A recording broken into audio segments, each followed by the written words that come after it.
Exercise 40. It's about percent changes. The number y is 30% greater than the number x.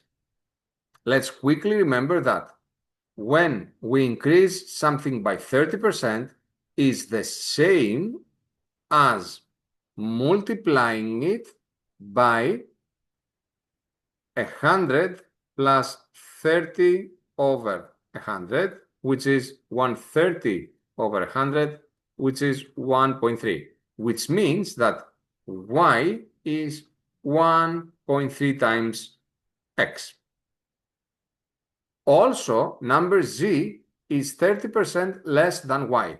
So, when something is decreased by 30%, in this case, y was decreased by 30% to get z, it's the same as multiplying that by 100 minus 3 over 100, which is 70 over 100, which is equal to 0.7. So, z is 0.7 y.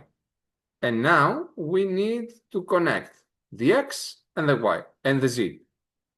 The number z is how many times x. So, since we know that z is 0.7 times y, but at the same time, y is 1.3 times x, then all that is left to do is calculate 0.7 times 1.3.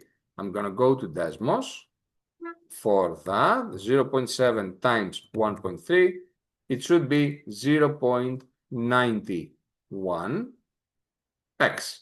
So how many times